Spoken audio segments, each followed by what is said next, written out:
Hello friends, Radhe Radhe. आप सभी का हमारे चैनल पर स्वागत है। मिस्टर बबलू निशा ब्लॉग पर आप सभी कैसे हैं? आशा करती हूँ आप सभी बहुत अच्छे होंगे। ईश्वर करे आप सभी स्वस्थ रहे, मस्त रहे, अपने जीवन में यूँ ही तरक्की करते रहिए और आगे बढ़ते रहिए, यही प्रार्थना है हमारी ईश्वर से। Good morning friends. सुबह के बज रहे 11। तो जैसे कि मैं घर का सारा काम फिनिश करी, झाड़ू लगाई और पोछा लगाई, क्योंकि पूजा करना है तो सफाई ज़रूरी है। तो झाड़ू पोछा मैं लगाने के बाद जो फल थे उसको वॉश करी, अच्छे से वॉश करके टोकरी में रख दिए और पूजा के बर्तन सारे धो दी हूँ। ये सारी चीज़ें करने के बाद फिर मैं नहा के अभी तुरंत आई हूँ। अभी जस्ट मैं नहा के ही आई हूँ। तो अब मैं फटाफट रेडी होंगी। रेडी होने के बाद आप सभी से मिलते हैं। ये देखिए फ्रेंड्स, ये मैंने पूजा के बर्तन भी सारे मैं धो चुकी हूँ और फल जो भी थे सारे धो के इस टोकरी में रख दी थी, ताकि जो भी एक्स्ट्रा पानी है वो निकल जाए।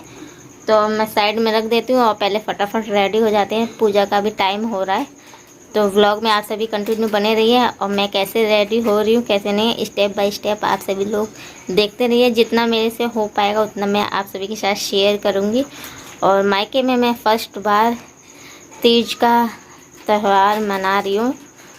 तो पिछली बार तो ससुराल में मनाई थी और इस बार मायके में। और ससुराल में भी पिछली बार मनाई थी तो पतिदेव साथ में नहीं थे, और यहाँ पे मायके में मना रही हूँ तो यहाँ पे भी पतिदेव साथ में नहीं है। थोड़ा अपसेट हूँ, उन्हें बहुत ज़्यादा मिस कर रही हूँ। तो कोई नहीं, फ़ोन पे बात हुई है उन पर। बने रहिए ब्लॉग में कंटिन्यू। ओके, एंजॉय करते रहिए।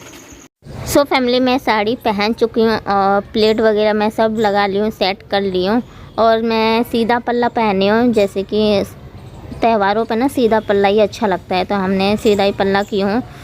और साड़ी पहनने पर काफ़ी ज़्यादा अच्छी लग रही है। अभी मैं रेडी नहीं हुई हूँ। मैं सोची पहले महावर और नेल पेंट लगा लेती हूँ, फिर आराम से मैं रेडी होती रहूँगी, क्योंकि फिर बाद में ना दिमाग से उतर जाता है। तो मैं सोची पहले महावर ही लगा लेती हूँ। महावर लगाने के बाद हाथ और पैरों में नेल पेंट लगा लूँगी।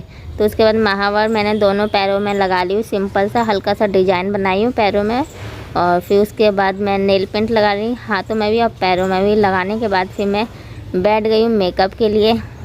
जो प्राइमर, मॉइस्चराइज़र, ये सब चीज़ें पहले लगाई जाती है, तो ये सब चीज़ें मैंने पहले लगा ली हूँ। और स्टेप बाय स्टेप तो मैं मेकअप नहीं शेयर कर पाऊँगी, क्योंकि काफ़ी ज़्यादा लेट हो रहा है, पूजा करने का टाइम भी हो रहा है। तो इसलिए मैं फटाफट रेडी हो जा रही हूँ। और कई बार मैं आप सभी के साथ शेयर कर चुकी हूँ मेकअप स्टेप बाय स्टेप, तो मैं सोची अब क्या ही शेयर करूँ। तो वैसे मैं फटाफट बस जैसे जैसे जो स्टेप आ रहा है मैं वो लगाते जा रही हूँ और मिक्स करती जा रही हूँ फेस पर।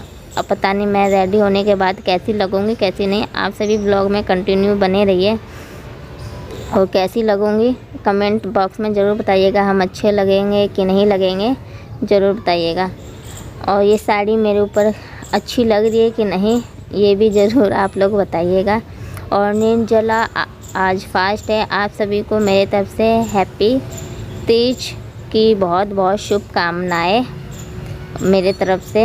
आप सभी खुश रहिए, खुशहाल रहिए अपने पति देव के साथ, और आप सबका सुहाग बना रहे, मेरा भी सुहाग बना रहे भगवान जी की, भोले बाबा की कृपा से। और खुश रहिए और हम भी खुश रहें। तो चलिए फ्रेंड्स, ब्लॉग को आगे बढ़ाते हैं। आप सभी कंटिन्यू ब्लॉग में बने रहिए और इन्जॉय करते रहिए पूरा। और ज़रूर देखिएगा, स्किप मत कीजिएगा ब्लॉग को, बहुत अच्छा लगेगा। यहाँ पे मैं अपना मेकअप करने में व्यस्त थी और यहाँ पे हमारे यहाँ आंटी जी का लड़का बैठा हुआ था, मतलब भाई लगेंगे। और यहाँ पे डुग्गू भी बगल में था, तो ये दोनों मस्ती कर रहे थे और मैं मेकअप कर रही थी। तो यहाँ पे भाई कह रहे थे कि निशा दीदी आप इतना मेकअप मत लगाओ, आप ना बिना मेकअप की बहुत अच्छी लगती हैं। तो मैं कह वैसे तो मैं अच्छी लगती, लेकिन आज त्यौहार है तो पूरा तो मेकअप करना ही पड़ेगा। तो कहे नहीं दीदी आप ऐसे ही रहिए, आप ऐसे ही अच्छी लग रही हो। मैंने कहा नहीं, तो वो मेरे को हंसाने के लिए ना तो ऐसे उंगलियों से मेकअप निकाल देते, दीदी आप कितना मेकअप लगाओगे, आप बस भी करो। तो बहुत हंसी आ रही थी मेरे को। मैंने कहा नहीं, आज नियम है तो पूरा मेकअप तो करना पड़ेगा, पूरा श्रृंगार करना होता है आज तीज पर। तो वही मैं पूरा मेकअप हो गया। अब सबसे ज़्यादा कठिन मेकअप होता है आई मेकअप, उसी में मेरे को सबसे ज़्यादा टाइम लगता है।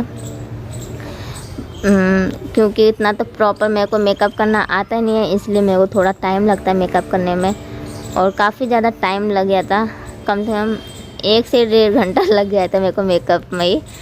तो लेकिन अच्छा कर लिया था मैंने मेकअप, टाइम लगा था लेकिन अच्छा लग रहा था। यहाँ पे बार बार मेरे को डिस्टर्ब कर देते, मैं क्यों मत करो। यहाँ पे डुग्गू को भी वो परेशान कर देते हैं। डुग्गू की थोड़ी तबीयत ख़राब है, 2-3 दिन से सर्द गर्म वाला मौसम चल रहा है ना, बारिश वाला। पूरा छत तो ना पूरा बेकार हो गया है, बारिश नॉन स्टॉप बारिश हो रहा है। वैसे तो आज भी बारिश हो रही है, सोचे पता नहीं वीडियोस हम कैसे बना पाएंगे छत पर जाके, क्योंकि बिल्कुल बारिश जैसा मौसम हुआ है। बारिश आ रही है जा रही है, आ रही है जा रही है, ऐसा ही हुआ है। तो हम सोचे देखो अब जब भी बारिश रुकेगी तो हम ऊपर जाएंगे, वीडियोस बनाएंगे। पहले तो हम रेडी हो गए, पहले तो पूजा करेंगे। तो आई मेकअप मेरा हो गया है, तो कैसा लग रहा है आई तो ज़रूर बताइएगा। और आई मेकअप होने के बाद फिर मैंने बिंदी लगा दी, और बिना लिपस्टिक का तो फेस बिल्कुल सूना सूना लगता है, बिल्कुल भी अच्छा नहीं लग रहा है। अभी लिपस्टिक लगा लेंगे तब जाके थोड़ा लुक आएगा। और 2 तरह के हम लिपस्टिक लगाएंगे, जैसे कि आप सभी के साथ हमने ब्लॉग में शेयर करी हो कि एक ब्राउन कलर का है और एक गाढ़ा पर्पल कलर का लिपस्टिक है। तो दोनों मिक्स करके हम लगाएंगे। फ़र्स्ट टाइम ये यूज़ करेंगे ऐसा कलर, मैंने कभी ऐसा कलर यूज़ नहीं की हूँ। अब लगाने पर पता चलेगा मेरे फेस पर अच्छा लग रहा है कि नहीं। वैसे तो मैं ज़्यादातर रेड लिपस्टिक ही यूज़ करती हूँ, मैं सोची कुछ इस बार अलग ही चेंज करते हैं। चेंज करने से फेस पर पता चलता है कौन सी चीज़ फेस पर अच्छी लगेगी, कौन सी अच्छी नहीं लगेगी। तो देखिए लिपस्टिक लगाने के पर अच्छा लग रहा था, मतलब फ़र्स्ट टाइम मैंने ऐसा कलर यूज़ करी हूँ। मुझे नहीं पता था कि अच्छा लगेगा, मुझे लगा कि नहीं अच्छा लगेगा, इसी वजह से।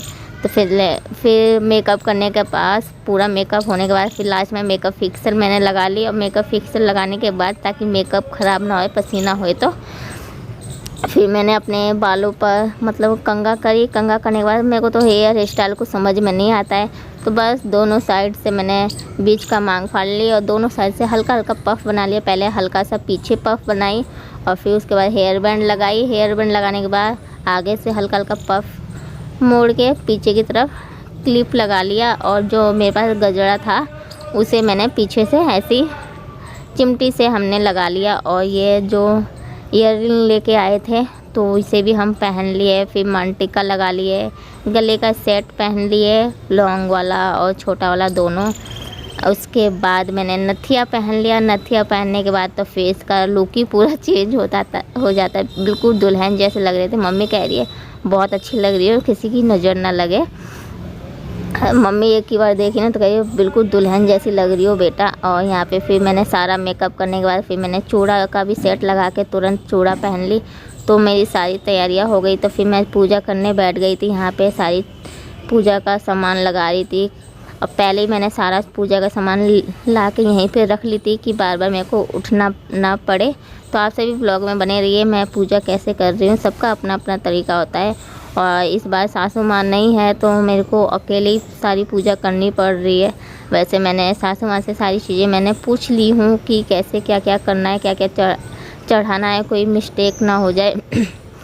और नंबर वाइज सारा जैसे जैसे मेरी सासू माँ ने बताया था वैसे वैसे हमने कर लिया। वैसे ज़्यादा लोग रहते हैं तो थोड़ा अच्छा भी लगता है, अकेले मैं पूजा कर देती तो चुपचाप बैठी थी। फिर मैंने फ़ोन में आरती लगा दी थी, उसके बाद हम कथा सुनेंगे। तो ब्लॉग में कंटिन्यू बने रहिए आप सभी। ओके फ्रेंड्स, तो इस फ़ोटो में सारे भगवान जी थे, शिव जी, पार्वती जी, गणेश जी और एक और भगवान जी थे। मतलब इसी फ़ोटो में सारे भगवान जी थे। और यहाँ पे भगवान जी का फ़ोटो विराजमान कर देती। फिर उसके बाद चुन्नी ओढ़ा दी रेड कलर की। उसके बाद मैंने माला पहना दिया। जो भी ये श्रृंगार का सारा भगवान जी का सामान था, माता पार्वती जी का सारा इसी पैकेट में श्रृंगार का पूरा A to Z सामान है। तो यहाँ पे मैंने चढ़ा दिया। फिर उसके बाद जो चौकी पे भगवान जी को विराजमान की थी तो वहाँ पे मैंने फूलों से सजा दी। और नीचे भी पूरा फूलों से अच्छे से सजाने के बाद यहाँ पे फूल सजाने के बाद यहाँ पे फल वगैरह भी मैंने चारों तरफ से अच्छे से चढ़ा दी। उसके बाद प्रसाद चढ़ा दी और सारी चीज़ें स्टेप बाय स्टेप मैं कर दी। और यहाँ पे दीपक जला दूँगी, दिया, उसके बाद कपूर, अगरबत्ती और उसके बाद फिर मैं आरती करूँगी सारी चीज़ें चढ़ाने के बाद। दक्षिणा भी अभी चढ़ाऊँगी और यहाँ पे वस्त्र भी चढ़ाऊँगी, रक्षा सूत्र। और सारी चीज़ें मैं चढ़ा दूँगी, यहाँ पे ढक दूँगी दिया, ताकि पंखा चल रहा है ना तो भूते नहीं। तो यहाँ पे ढक के रख दूँगी और यहाँ पे टिक दूँगी सारे भगवान जी को, और माता पार्वती जी को भी टिकने के बाद मैं भी सुहाग ले लूँगी।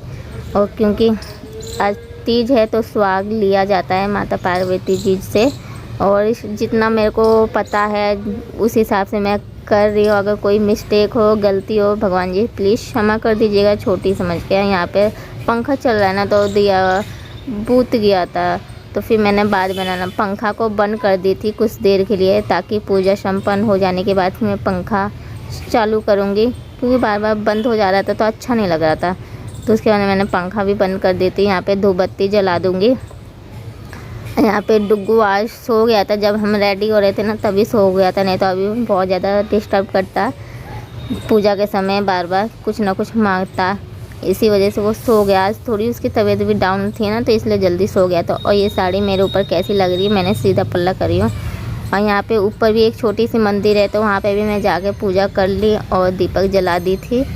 और यहाँ पे भी मैं आराम से पूजा करके फिर आराम से आरती करूँगी, और आरती करने के बाद आराम से पूरी कथा सुनूँगी जितना मेरे से हो पाएगा। और वैसे भी आज बारिश का मौसम है ना, तो वैसे आज मेरा मन भी मतलब ठीक लग रहा है, उतना थकावट सी नहीं लग रही है। अब रात में ही पता चलेगा कि रात कैसी बीत रही है।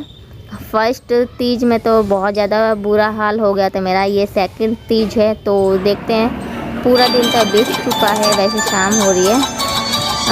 मतलब कि 3 बजे के करीब मैं पूजा स्टार्ट की थी और 4 बजे तक मेरी पूजा संपन्न हो गई थी। और यहाँ पे मैं फटाफट पूजा कर लेती हूँ, फिर आप सभी से मिलती हूँ ब्लॉग में कंटिन्यू। ओके फ्रेंड्स, पूरा ब्लॉग एंजॉय कीजिएगा, पूरा सपोर्ट कीजिएगा आप सभी लोग। मेरे वीडियोस पसंद आए तो उसे ज़्यादा से ज़्यादा शेयर कीजिएगा आप सभी लोग अपने फैमिली में, अपने फ्रेंड्स को, और ज़्यादा से ज़्यादा वॉच कीजिए आप सभी लोग हमारी वीडियोज़ को। और जो भी आप सबकी मनोकामना हो, इच्छा हो, महादेव पार्वती जी माता जी से जो भी इच्छा हो मांग लीजिए आप सभी लोग, और मेरी जो इच्छा हो वो भगवान जी पूरी कर दे। तो चलिए फ्रेंड्स, आरती कर लेते हैं, फिर आप सभी से मिलते हैं ब्लॉग में कंटिन्यू। ओके फ्रेंड्स, पहले पूजा कर लेते हैं। अपने शब्दों को विराम देती हूँ और थोड़ी देर के लिए आप सब भी इंजॉय कीजिए।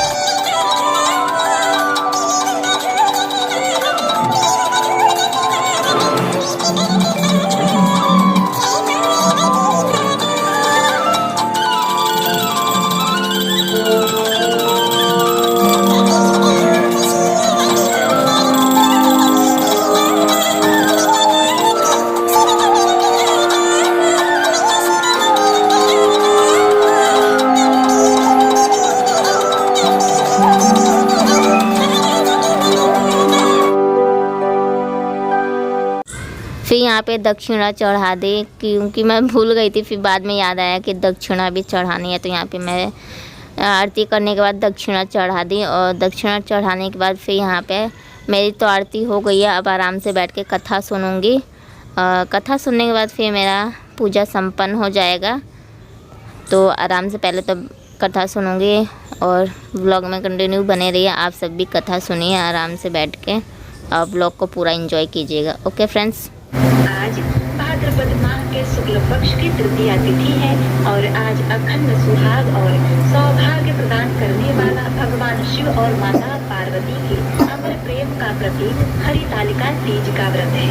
इस व्रत कथा को श्रवण करने से ही स्त्रियां हजारों अश्वमेध यज्ञ एवं करोड़ों वाजपेयी यज्ञ करने का फल प्राप्त करती है।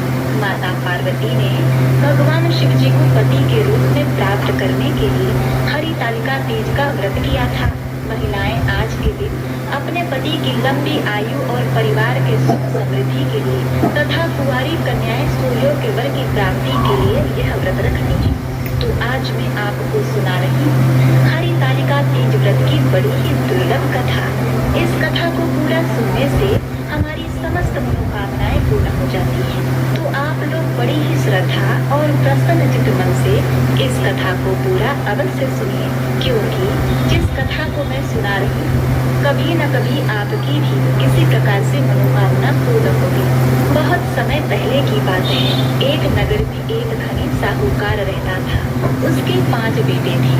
4 बेटे बड़े परिश्रमी, व्यापार में निपुण और समझदार थे, लेकिन सबसे छोटा पुत्र नालायक, आलसी और निकम्मा था।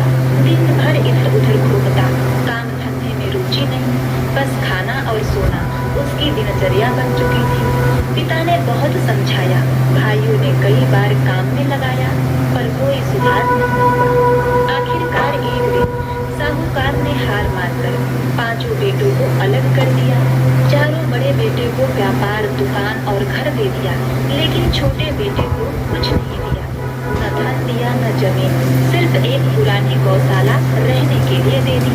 वह भी अपनी पत्नी के साथ रहने लगा। अब साहूकार की छोटी बहू अत्यंत सरल, सेवा भाव करने वाली और विनम्र थी। वह भगवान शिव जी की और माता पार्वती की बहुत बड़ी भक्त थी। वह रोज पूजा करती थी।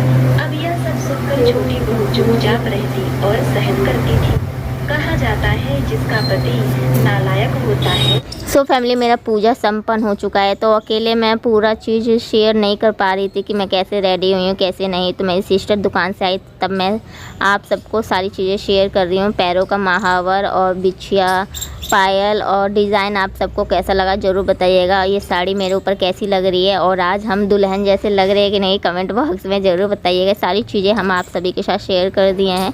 और आज हमने अकेले मतलब पूजा की हूँ, क्योंकि सासू माँ रहती हैं तो हर चीज़ बताती रहती हैं, तो कठिन था मेरे लिए मतलब अंदर से घबराहट सी भी थी, बहुत ज़्यादा डर था, लेकिन आराम से मैंने पूजा कर चुकी हूँ।